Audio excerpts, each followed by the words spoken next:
Darling Albert, anak, Jepoy, kumain na kayo. Oh, anyari sa inyo? Bakit ganyan mga itsura nyo? Kasi darling, natalo kami nung pamilya ni paring Kaloy dyan sa nauusong flip-top ng mga bata ngayon. Visit.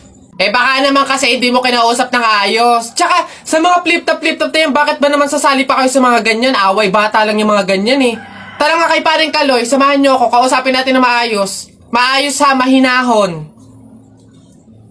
Paring Kaloy? Paring Kaloy? Sino yun? Hoy, Marindelia, napasadya ka, anong meron? Ayun nga paring Kaloy, yung asawa at anak ko, medyo inis nga sa inyo, gawa ng natalo nyo daw sa flip-top na yan.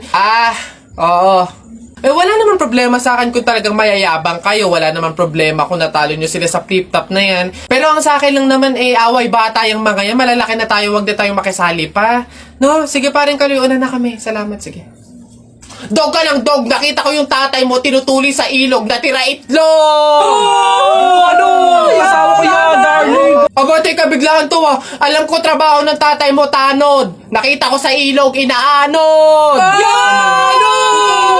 Sus, wala yan. Ako si SpongeBob, ikaw si Patrick. Nakita kita kanina tumatay sa plastic. Wala na. Sus, alam ko ulam nyo kagabi pa sis. Hindi. Huwag ka na sumaba. Talo ka na, uwi na kami. Ayoko sa Marawi. Madaming kalapati. Nakita ko nanay mo tumatay. Nakawaki. Predo ka na, Jeff. Anak, tara na. Talo. Wala ka, bala ka sa buhay nyo. Ha?